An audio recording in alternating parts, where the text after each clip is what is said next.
Break के बाद एक बार फिर से आप सभी का स्वागत है आरोग्य में।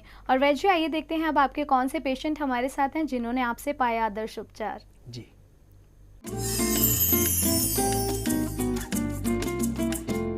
मेरा नाम मनदीप सिंह है। मैं शिवालिक नगर का रहने वाला हूँ। अक्टूबर के महीने में मेरे को एब्सेस फॉर्मेशन की प्रॉब्लम हो गई थी, जिसके ट्रीटमेंट के बाद मेरे को फिशोरा की प्रॉब्लम सामने आई। फिशोरा की प्रॉब्लम का मुझे जितना पता चला, डॉक्टर से ये पता चला कि फिशोरा का जो इलाज है वो खाली ऑपरेशन से ही संभव है। तो मैं काफ़ी परेशान चल रहा था। उसके बाद मैंने डॉक्टर दीपक शर्मा वैद्य जी के बारे में सुना। तो वैद्य जी वैसे ही हमारे काफ़ी परिचित रहे हैं शुरू से, तो मैं उनके पास आया, उनसे मैंने पूरी बात डिस्कस करी। तो डिस्कस करने के बाद वैद्य जी ने मुझे दवाइयाँ बताई। दवाइयाँ का सेवन लेने के बाद अराउंड 2 या ढाई 3 महीने में ही मेरे को जो आराम है लगभग फिलहाल जो है वो 95% से ज़्यादा 90-95% है। दवाई मेरी अभी भी 15 दिन की और शेष रह गई है। तो डॉक्टर साहब से मतलब जितना कॉन्फिडेंस मुझे मिला उसका और दवाई से मेरे को लगभग मैं महसूस करता हूँ कि मेरे को दिक्कत बिल्कुल 100% क्लियर हो जाएगी। हरिद्वार से मनदीप सिंह जी, जिनको भगंदर की दिक्कत थी, एक्चुअली ये दिक्कत क्या होती है और क्या ट्रीटमेंट है आपके पास इसका? ऋचा जी, एनएस पार्ट के आसपास कई बार आसपास या अंदर जख्म टाइप बन जाए, और ये भगंदर 3 प्रकार का होता है। एक मुखी, जिसका एक मुख हो। दूसरा द्विमुखी, एक मुख अंदर की ओर और एक बाहर की ओर हो। तीसरा बहुमुखी, जिसमें इसके कई मुख होते हैं। इनको बहुमुखी भगंदर हुआ। और भगंदर के लिए इतना ही कहूँगा, अधिक रुक्ष कटु चर परा, शीतल भोजन स्वल्प, कारण भगंदर के श्रम भी करे अनल्प। लेत विरेचन सर्वदा, जो रहे गर्म प्रदेश, हेमंतादि प्रकोप से, चिंता शोक विशेष।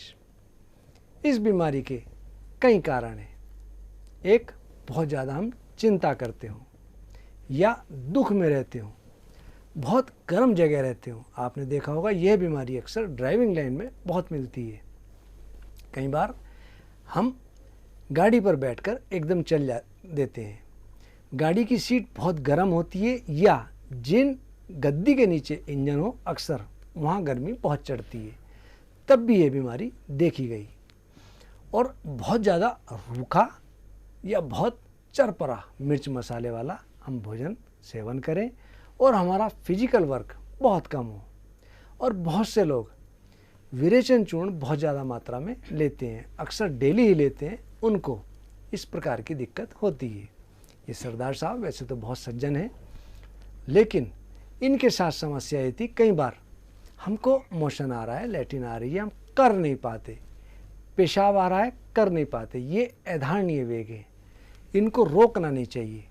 और गर्म सीट पर अक्सर ही बैठकर, बाहर इनका डेली का काम था मार्केटिंग का, तो सीट बहुत गर्म होती थी, उस पर बैठकर ये निकल जाते थे, तब ये दिक्कत इनको आई। और हम एक दवाई बनाते हैं अपनी फार्मेसी में, बवासीर की दवा। यह दवा बवासीर में तो बहुत अच्छा काम करती ही है, साथ ही साथ भगंदर में भी बहुत अच्छा कार्य करती है।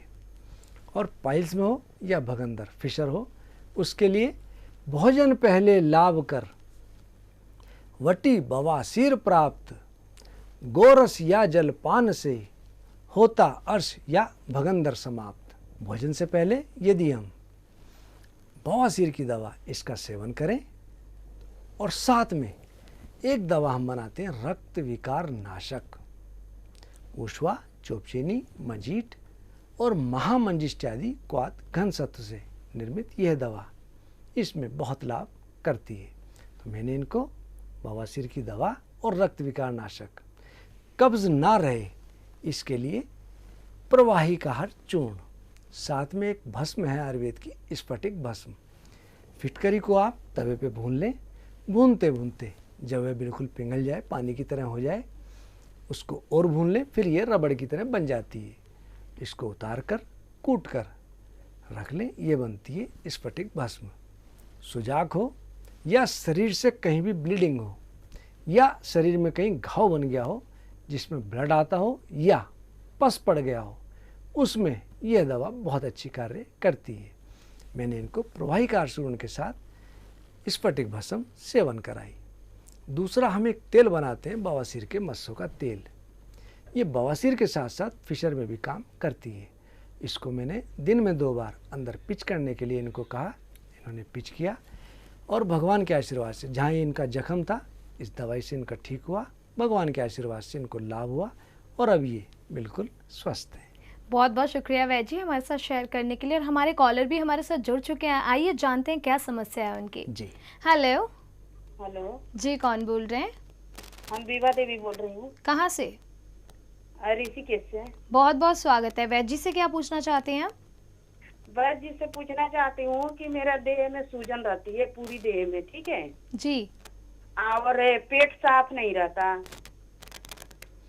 बहन जी, देह में सूजन के कई कारण हैं। एक कारण है खून की कमी होना, दूसरा कारण है थायराइड की दिक्कत होना, तीसरा कारण है हमको बीपी बहुत ज़्यादा रहे, किडनी फंक्शन डिसएक्टिवेट हो, और चौथा कारण है शरीर में वायु दोष बहुत ज़्यादा बढ़ना। आपको कब्ज तो नहीं रहती बहुत ज़्यादा? हाँ, पेट साफ नहीं रहती है, दिन भर में 3 बार 4 बार लेटिंग जाती हूँ। ठीक, बहुत अच्छा होगा आप शनिवार को मेरे से घाट रोड पर पोस्ट ऑफिस के सामने मिल लें, और जब तक ना आ सके पेट कोष्ठ शुद्धि रहे इसके लिए रात को 1 चम्मच प्रवाहिक आहार चूर्ण इसको सेवन करें। यदि आपका बीपी नॉर्मल है और सिर्फ सूजन है, खून की कमी यदि नहीं है, और यदि खून की कमी भी है तो आप पंचामृत लोमंडूर 2 गोली और 2 गोली शिलाजीत वटी दिन में 2 बार सेवन करें। वात रोग बढ़ रहा होगा तब भी, खून की कमी हो तब भी इसमें बहुत लाभ मिलेगा। और यदि बीपी बढ़ रहा हो तो आप मुक्तावटी 2 गोली 2 बार लें। यदि बीपी नहीं बढ़ रहा तो इसको सेवन ना करें। और पेशाब यदि कम आता हो तो आप कलमिशोरा, फिटकरी और सेंधा नमक द्वारा निर्मित एक आयुर्वेद की प्रसिद्ध दवा है श्वेत परपटी, मार्केट में उपलब्ध हो जाएगी, इजीली मिल जाएगी, आप इसको ले लें। 10 ग्राम की 15 पुड़िया बना लें, दिन में 2 बार 1-1 पुड़िया सुबह शाम सेवन करें, तो मैं उम्मीद करूंगा आपकी सूजन कम होगी और आपको बहुत लाभ निश्चित रूप से मिलेगा। बहुत बहुत शुक्रिया वैद्य जी। और इसी के साथ एक ईमेल के ज़रिए हमारे पास सवाल आया है। रजत हैं लखनऊ से और उनकी उम्र है 25 साल और 25 साल में उनके जो बाल हैं वो सफ़ेद होने लग गए हैं, तो उसका कारण आपसे जानना चाह रहे हैं और जानना चाह रहे हैं क्या उपाय है आपके पास? ऋचा जी, सफ़ेद बाल होने के कई कारण हैं। एक, जुखाम बहुत रहता हो, दूसरा तनाव बहुत रहता हो, तीसरा अनुवांशिक यानी कि हेरिडिटरी हो। यदि हेरिडिटरी है तो मैं इतना कहूँगा कि ये चीज़ यहीं की रुक जाएगी। दूसरा, यदि जुखाम है तो जुखाम का ट्रीटमेंट लें। आयुर्वेद का एक बहुत प्रसिद्ध चूर्ण है भृंगराज आदि केसरा चूर्ण। काला भंगरा 2 भाग, काले तिल 1 भाग, आंवला 1 भाग और मिश्री 1 भाग, इन चारों को आप मिला लें। दिन में 2 बार 1-1 चम्मच दूध या पानी के साथ सेवन करें। और साथ में आयुर्वेद का एक बहुत प्रसिद्ध तेल है षडबिंदु तेल। दोनों नसिका में 3-3 बूंद नियमित रूप से 1 बार कभी भी जरूर डालें। थोड़ा सा लगता है लेकिन गुणी बहुत है। और यदि जुखाम रहता हो तो आप प्रतिशयनाशक वटी और सितारी वटी 2-2 गोली दिन में 2 बार सेवन करते रहें, तो मैं उम्मीद करूंगा आपकी ये समस्या यहीं की यहीं ठीक हो जाएगी। और एक बहुत प्रसिद्ध तेल आयुर्वेद का है भृंगराज तेल, इजीली मार्केट में मिल जाता है। आप इसको बालों की जड़ में हल्के हाथ से लगाकर मालिश करें, धीरे धीरे आप देखेंगे आपको लाभ निश्चित रूप से मिलेगा। बहुत बहुत शुक्रिया। और वैद्य जी, इसी के साथ वक्त हमें इजाज़त नहीं दे रहा है कि हम थोड़ी सी और बातचीत करें, तो जाते जाते आपका दोहा हो जाए। जी ऋचा जी, अभी बात चली थी बवासीर और फिशर बगंदर की, और एक मैं आपको ऐसा प्रयोग बताता हूँ जो भगंदर अर्श में तो काम करता ही करता है, यदि किसी की पित्ती उछलती हो उसमें भी बहुत लाभ करता है।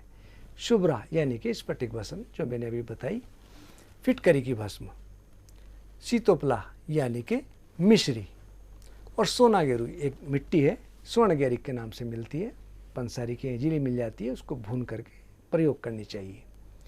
शुभ्रा युक्त सीतोपला, सीतोपला यानी कि मिश्री, सोना गेरू का संयोग, शीतल जल अनुपान से नष्ट पुरातन रोग। आप स्वर्ण गैरिक, स्फटिक भस्म और तीसरा मिश्री, इन तीनों को मिलाकर पानी के साथ सेवन करें। भगंदर हो, ब्लीडिंग आती हो, पस पड़ता हो या पित्ती चलती हो, इसमें बहुत लाभ मिलेगा। बहुत बहुत शुक्रिया वैद्य जी इतनी अच्छी जानकारी देने के लिए, और आपका बहुत बहुत शुक्रिया कि आप यहाँ पर आए और अपना कीमती समय हमें दिया। Thank you so much. धन्यवाद। तो दोस्तों जाने का समय हो गया है, और जाते जाते बस इतना कहना चाहूँगी, एक कदम हमने उठाया है, दूसरा कदम आप उठाइए। अगर आपको कोई भी ऐसी बीमारी है जिसका इलाज आपको नहीं मिल पा रहा है तो इन नंबर्स पे कॉल करना मत भूलिएगा, जो लगातार हम आपकी टीवी स्क्रीन पर फ्लैश करते हैं। उसके अलावा जैसे कि आप सभी जानते हैं, ईमेल के ज़रिए या व्हाट्सएप के ज़रिए भी आप अपने सवाल हमें भेज सकते हैं। और अगर हमारा कोई भी एपिसोड आपसे मिस हो गया है तो बिल्कुल टेंशन मत लीजिए, हमारे सारे एपिसोड्स यूट्यूब पर अवेलेबल हैं।